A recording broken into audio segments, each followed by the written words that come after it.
and just they're gonna be unreal. They're gonna be unscripted. So there's people that fuck with them because we have people that have questions on here on live, on Facebook Live, Instagram Live, and then also you can call in at 484-477-6348. So before we get into the book and how they came together and why you wrote, why you want to play part of it, can you tell us who are y'all? Who are y'all? Who is Kelli Drayton? Who is Thilana Cary? Okay. You want to go first? Well, hi everyone. I'm glad to be on. Who is Thilana Cary? You know what the funny thing is? I just had that question asked to me, and I said I hate this question because I am many things, and it's hard to pinpoint one thing. But most of all, I am a mother of 5. I'm a teacher. I love the Lord with all my heart. Amen. And now I find myself on a journey of just living my life day by day with how the Lord is leading me. So I'm just just chill, I guess. That's all I can say. So you're a teacher, right? I am. What do you teach? I teach at Woodbury Public School System in Woodbury, and I teach special education. So nice. I teach high school students 9 through 12. I teach a self-contained class, so they pretty much stay with me for all their 4 years. So I've been in special education for over 20 years now. So that's what I do. Wonderful. What about you? Wow, that's amazing. Oh, I'm happy to be here. I'm Kelli Drayton. Even thinking about that question myself, I think about that all the time. Like, who am I? What do I stand for? Amen. And one thing I can say is that I believe that I'm a person that really stands for just education and justice. Like trying to help students. I'm also a teacher. I'm also a teacher. I teach with the School District of Philadelphia right now. I've been teaching for 5 years. Awesome. And my heart just goes out to just students and really making sure to bridge the gap and making sure that they understand that there's more out there and there's more knowledge out there that we can learn from each other. And I'm a mom. I have a 9-year-old son that, oh gosh, I love so much. And he wanted to come today too. Get on the show and look, my daughter wanted to come too, but I was like, no, right? No. We need to get that going. Mother, teacher, just educator, just an author now.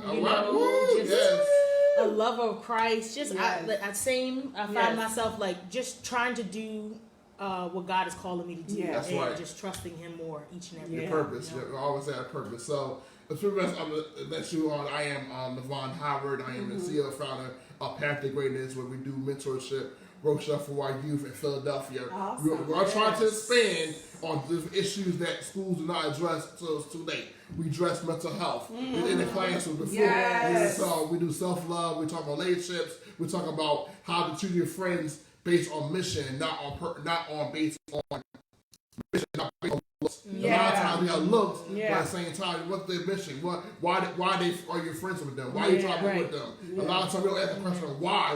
And then also we talk about who are you? Basically, as kids, who are you? A lot of times our kids throw it with that question, like who are they? So a lot of times they are told by parents who are what for themselves and what they're good at and what they're talented at as well. We do financial literacy. We do Office Cafe for offers. I bring offers in and talk about their book and share their journey. I've been doing that for 3+ years. We had 125 authors participate in the whole from D.C., Maryland, Baltimore, all for the Tri-State area. So I'm just a lover of God. That's like y'all. Basically, my motto is transform, not conform. Basically, one was strong and two. A lot of times, my favorite in the Bible because we are youth and people around us be transformed by our presence and by our gifts. You know what I mean? A lot of times, people go for the fame and money. It's about your value to the world. So we didn't live in the last days that people are struggling with trying to find who they are. And a lot of times, say they go, wait, 2020. No, you got to do it now because 2020 may not come. So you got to do it now to the fullest, and live God for the fullest and also be authentic, be transparent in your relationship with God. A lot of times we're too prideful to say, "Oh, I'm not okay." But sometimes we in church world, you got like, "Oh, I won't complain." Yeah. But it's okay to complain. It's okay. Long as you stay in that space. Right. You know what I mean? So it's okay to think, have a moment, but as long as you pick yourself back up and keep going, that's all matters. God wants consistency. He wants honesty, not just something like you just be fake about it. You know, people are with who we doing. So now for you ladies here. So so before you wrote the book, what did the word singleness mean to y'all back before you wrote the book?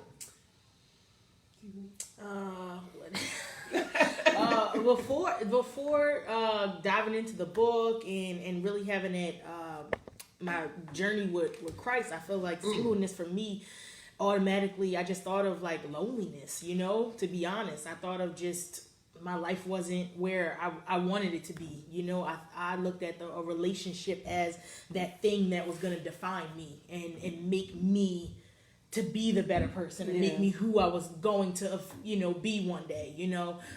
So for me, it was really just unmet expectations of my life. Like I wasn't going anywhere. I didn't have the completeness that I was looking for. Yeah. You know? So that's where I was before, you know, coming into this journey. I can definitely piggyback off of what she said. Well, first for me, I was fearful of being single, you know, which I think drove me to, you know, really desire marriage and all those kinds of things, because I just was like, no, I don't want to be by myself, you know, and I don't want to be by myself for the rest of my life. It was a real fear for me. And so before I really dived into who God was and what it really meant to be single, meaning to be, you know, completely whole, that I'm not, somebody else doesn't need to be there to make me better, but the singleness, even within marriage, we need to be single whole. You know what I'm saying? So I definitely had the wrong view of it. You know, I went to the journey, you know, of where I'm at now. Yeah. Well, singleness for me for this journey was basically talking about like being lonely and figuring out who you were, and then sometimes we believe there's always one for someone, you know, and also like, but for me as I got older, I know that I had to find myself. I had to find out why God put me here. You know, because like I always believe in God, but I didn't know how to go about doing it, because my grandmother on my mom's side was always big in the church. She always going to church, and my grandma never invited me to church. My grandma always invited me to church. My mom didn't even go. So I had to find God on my own. So pretty much I had to find, when I was in college, it was started at a Bible study. And it was different. It was different. You know what I mean? It was called Children Outreach Ministries. Gave a shout out to Kristen Winters, the former pastor there. He did Bible study on Tuesday nights at Science Building. It was different, you know. Then I left. I left because I had found myself. Then I joined my church about 15 years ago. Higher Temple Deliverance, Bishop Allen Davis. He's been my pastor for 15 years. We have celebrated 25 years of his pastoralship. And only turned 60 years old. So all that in 1 year. So I've seen him, like he's one of those pastors. He actually works. He had a job, working a job for 42 years. Wow. He's a father. He's just a one of the nicest people I've ever seen in my life. He's always there for people. He's too nice to people. He's always generous. He's always there for you and talk to you and guides you along the path. And we had to understand that, you know, that God gave us journey for a reason, you know. And we gotta find ourselves before we find someone else. We gotta find ourselves and know why we were born, and also have that person bring the best out of you and allow your purpose, help you with your purpose, maybe take your purpose to another level, you know, with that person. So that's how I learned about singleness, because singleness is about being together, and then everybody I knew growing up was getting married and having babies. Like, where's my story? I'm like, they give people they die. You figure out, oh, they were not supposed to be together. I'm like, you're not gonna be together, they're gonna end. But it's like, and then one of my closest friends got a divorce 5 years ago, and I was close to both of them, and it kind of made me think a little differently. And the process of divorce is actually longer than the process of being married.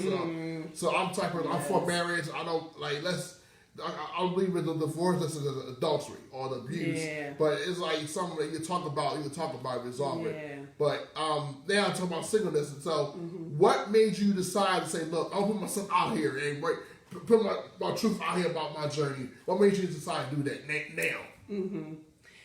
Well, for me, I was so determined to share my story because I knew what was on the line. Like, as I was transitioning from being married for 17 years to getting a divorce, one, not really, like, is God going to love me through this? Like, you know, we hear, like, God hates divorce and all those things. And so going through the process, I think after I was going through my process, I really found like, this is not just for me. This is for so many other people who have gone through this. And so I think sharing my story has really helped my healing process. That's what it is. It really has helped me. You know, it helped me meet with other women who have gone through the same thing that I've gone through that I probably would have never met if I didn't open up and be transparent. Yes.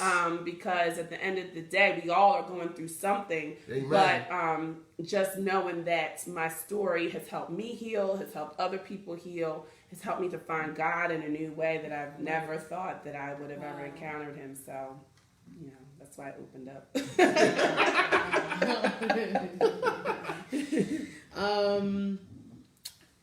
I originally wasn't excited, you know, to share my story. I think that for me, I was fearful in sharing my story because I didn't want people to know the real me, you know, to really know that I wasn't as strong as I appeared to be, or as this person that I want other people to see me as, you know. So for me, it was just going along, and just, even though things were happening, I was just like sweeping them under the rug. I'm just like, no, it's okay. I'm just gonna keep going. I'm okay. I'm gonna keep smiling. I'm just gonna keep doing this, shaking my head, nodding, and just being like, it's okay. Knowing that it was okay. Right. I wasn't okay, and I think it really took. It was just this summer, really. You know, time off from school. You get more time to think. You have more time to yourself. And it's like the Lord just kept nudging me, and just nudging me. And I'm like, I don't want to do this. I'm really scared to do this, you know? Right.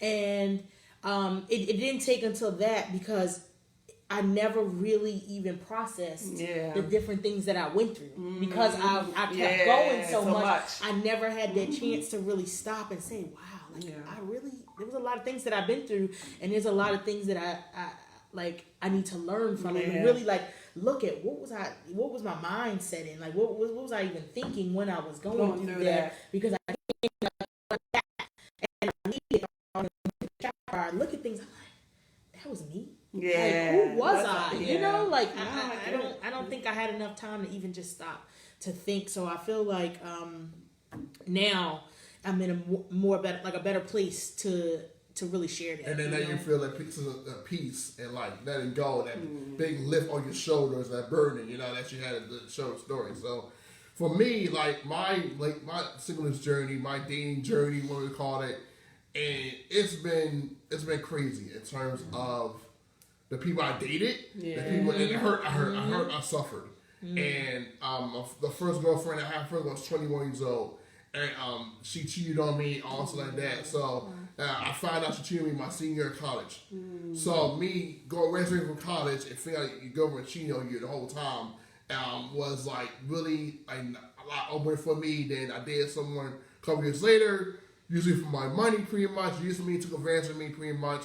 And then a relationship I had was bad. Like it was bad. I didn't know how to find myself, and it took me 5 years ago to figure out who I was. I had back relationship ending with my ex of mine, and she took my phone. She threatened to get me fired from my job, and that was the first time. This is like the first time in my life I thought about committing suicide. So and then I was like, wow, that fall alone let me tell I didn't get help.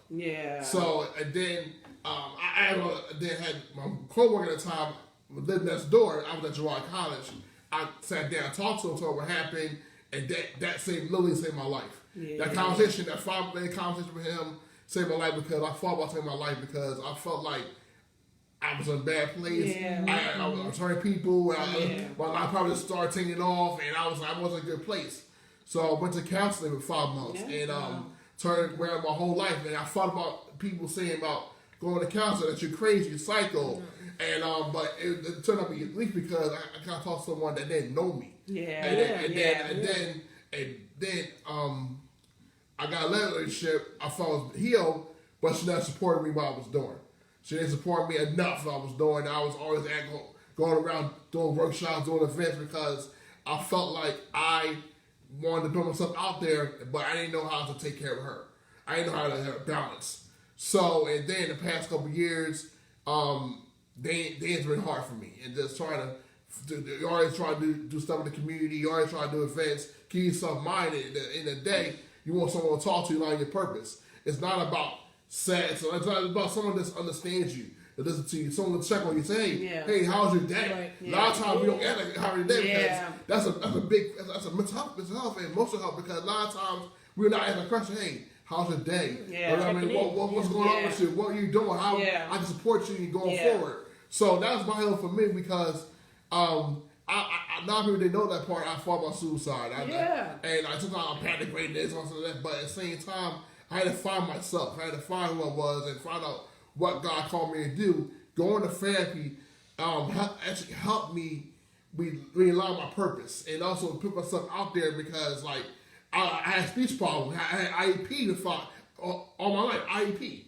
So and that I never thought I'd be on this platform talking about myself, doing a radio show, being head front of the organization. I never thought about that. But God said usually God can turn negative to a positive. Different to your advantage. So that's why I go out here and talk about self-love to my youth.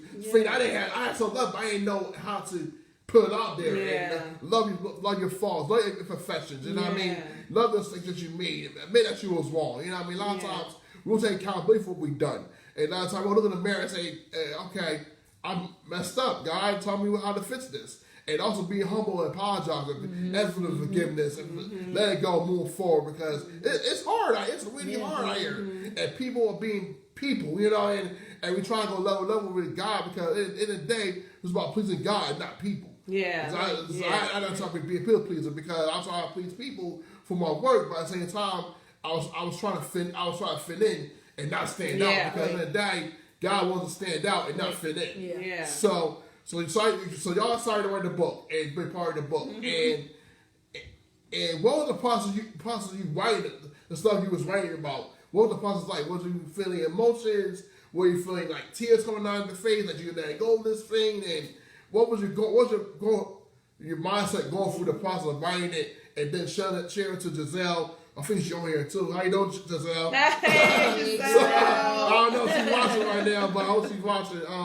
Mr. Batista, how you doing? Melody, Seisha, Mac, Lay Ashley, Desi on here as well. So, what did the boss say about going through the process of that, doing the writing and then sharing it to Giselle to look over it? What was that like?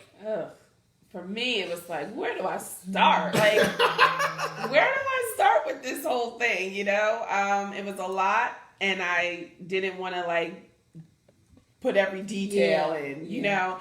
But I found it again very much like, wow, look how far I've come. And I didn't want to be like cookie cutter though. Like I said, look, if you're going to do this, open up. You know, don't try to figure out what would be safe to say and what wouldn't be safe to say. I really did think though, because, you know, I'm not just, my story has other people, you know, of course in it. So I was thinking that like not to demean anybody else through what I went through, but it was very much like, I guess, you know, just kind of like letting it all out enough and just trying to strategize like how do I do this? What do I say? How do I go? And so once I released it to Giselle, it was very like, I was hoping she was going to say, you know, is this good or not? You know, but she was just so positive and like, this is good. This is perfect. Like, I really like, you know, listening to your reflections. So I just left it alone. I didn't even go back and retweak anything. Yeah, that's good. That's good. Because you might have changed something I didn't. I just left it alone. Yeah. My process was pretty interesting because sometimes I can definitely be a last minute person. So I kept kind of putting it off. I knew that the deadline was there, but I wasn't like working on anything, and I just kept talking to God, you know, like praying, like, Yeah. what do you want me to even talk about? What do you want me to say? And I felt that over, like, say, like a week leading up to when I started, I felt that each day he was giving me like pieces of information, showing me images, like, you know, this piece, talk about this summer, talk about this incident. And I'm like, okay, you know. So once I started getting that, I just sat down. I took my computer and I just sat down, and I just flowed. I was like, just let it all out. Don't be afraid, and just write. And I sat there for, I feel like I didn't even move. I didn't go to the bathroom. Like, I just was just dropped, like, you know, like just flowing away. And when I looked at it, I was just like, okay, I'm not changing it. I don't want to do anything, just like what you mentioned. I was like, I don't want to do anything. I don't want to change anything. I don't want to go back and second guess. I don't want to read the line too many times. So then I just sent it, and I was just like, Giselle, let me know. You know, like she'll let me know. So it was a very interesting, spur of the moment kind of process, you know. Yes, but we're glad that you put it out there. And so, I'm going to a question. I'm going to get so we're going to make sure that we get her in here, make sure she's on time. So, how has the book changed your life now since you put it out there? And then also with that question, what advice would you give to someone that's going through your journey right now, singleness or in the midst of singleness, trying to find themselves, or maybe just got out of their divorce? So, to my question, pretty much how your life has changed since you both, and also what advice you give to someone that's watching right now. So, this in a journey. So. Well, I feel like the book has allowed me to just continue on the journey that I am on. It gave me confirmation that taking the step of faith to share my story was one that God has shown me, even by being asked to write the book or be a part of the book was confirmation enough, like, hey, you're on the right track, you know. So I really, you know, opportunities to meet new people who have gone through the same thing that I've gone through, being able to just continue to open up and show how God is good, that you may think that your life is like so in like craziness and, you know, all in disarray, but God can make something beautiful out of something that could be so broken. It was actually why I named my last CD Broken. It all is like a part of my story. So the book has really helped me just keep on going down that journey. And anybody, I mean, this is just advice to anybody who truly knows that God's calling you to do something, but like fear can just get in the way and try to block you from like stepping out. You just gotta go. It's like, you know, the more you think about it, the more you may not actually, you know, go. And you can easily talk yourself out of going when God says go. And we all have something to share. We all have a story to tell. And so I just say, go for it. Wonderful. Go for it. That's right. For me, even in this journey now, like the book has gone out, and I feel like God has just been continuing to just show me and guide me in the process of understanding like my heart, you know, like where I was and what space I was in. And I even call it like a motive check, you know, like what were my motives? Like, why did I want to get married? What was the idea that I had in my mind? And God is even, you know, I feel like we're walking through that journey even now as just trying to figure out, like, still, why do I want this? Why do I want to be married? You know, and I want it to not be because of something that someone else is putting on me, but because it's what, you know, God has for me. And, you know, and so good. I think even with your identity, I would tell people, you know, because I was lost. My chapter is all, you know, really all about being lost and finding your first love, which is, you know, Christ. And I feel like it's important to really know your identity, because if you don't know your identity, you will allow other people and things to form your identity for you, you know? And that's where I was. I didn't even know, you know, my favorite things that I wanted to do and what I want. I was basing it off of the person I was in a relationship with, or what it says that I should be as a teacher. You know, like teachers look like this, teachers should dress like, you know. So I feel like God has shattered that whole identity that I previously had, to his identity and what he said about me. But now I'm going through the process of genuinely learning how to love myself and believe it. Believe what he says about me. You know, Amen. so That's great. yeah. Amen. And know that self-love is every single day. Not just, so they got to take care of yourself every single day. Not just on Saturday or Sunday. Right. Yeah. But every single day. Every single day. Every single day. So my advice for y'all is just be yourself and find your purpose. And ask God, just do it. Don't ask people, Is this good enough? No, Like, what just do do you it. think? Just do it. Just do it because Yeah. God called you to do it. He wants you to do something. And just share your testimony, share your story, because your story can bring healing to somebody or someone, you know, at the end of the day. So in the day, ladies, thank you so much. Thank you so much. I know we got another show coming up here at 1. So I make sure we get respect her time. But I hope we'll connect again. And also for those who are watching in Philly, we know that we did an event in Cary, New Jersey. I'm working right now to bring this event to Philly in New Year. Awesome. So I'm gonna tell you more on the show. Okay. And be details on that. All the viewers right now is having the book sign in Philly in 2020. So for those who are single, who are married, going to divorce, come to that event. I'll give you more details next Saturday, how you get involved, get a ticket for that, because it's very needed in Philadelphia right now. So going to the new year, and we just want y'all to understand that you have value. You are enough. You don't let a man or woman define who you are. Let God define who you are. And also, you want to get you go to Amazon.com, get the book, get ready to go for the job, or something support us, what we're doing, or see us in the community. You want a book, you sign it, and then write a review. Write a review. Write a review. People now going coming up behind us now. Make sure they do the right thing. So, ladies, again, thank you so much for part of our show. For those who are watching, like watching right now, please hit the share button. Share this video. Share it. Ask questions. Make comments. We will. If you make questions, I'll answer those next week. We will address next week. Also, might do a part 2. So maybe on Facebook Live, something like that, not outside the show. But again, have a blessed Saturday, y'all. The movie guys is coming up next at 1 o'clock. So let's enjoy the rest of Saturday. Be safe, be humble, and keep God first. Amen. All right. Yay, that was nice. So how long have you been doing this? Wow, almost 2 years. Oh, awesome. So the person that is by Come On pushed me to do the show.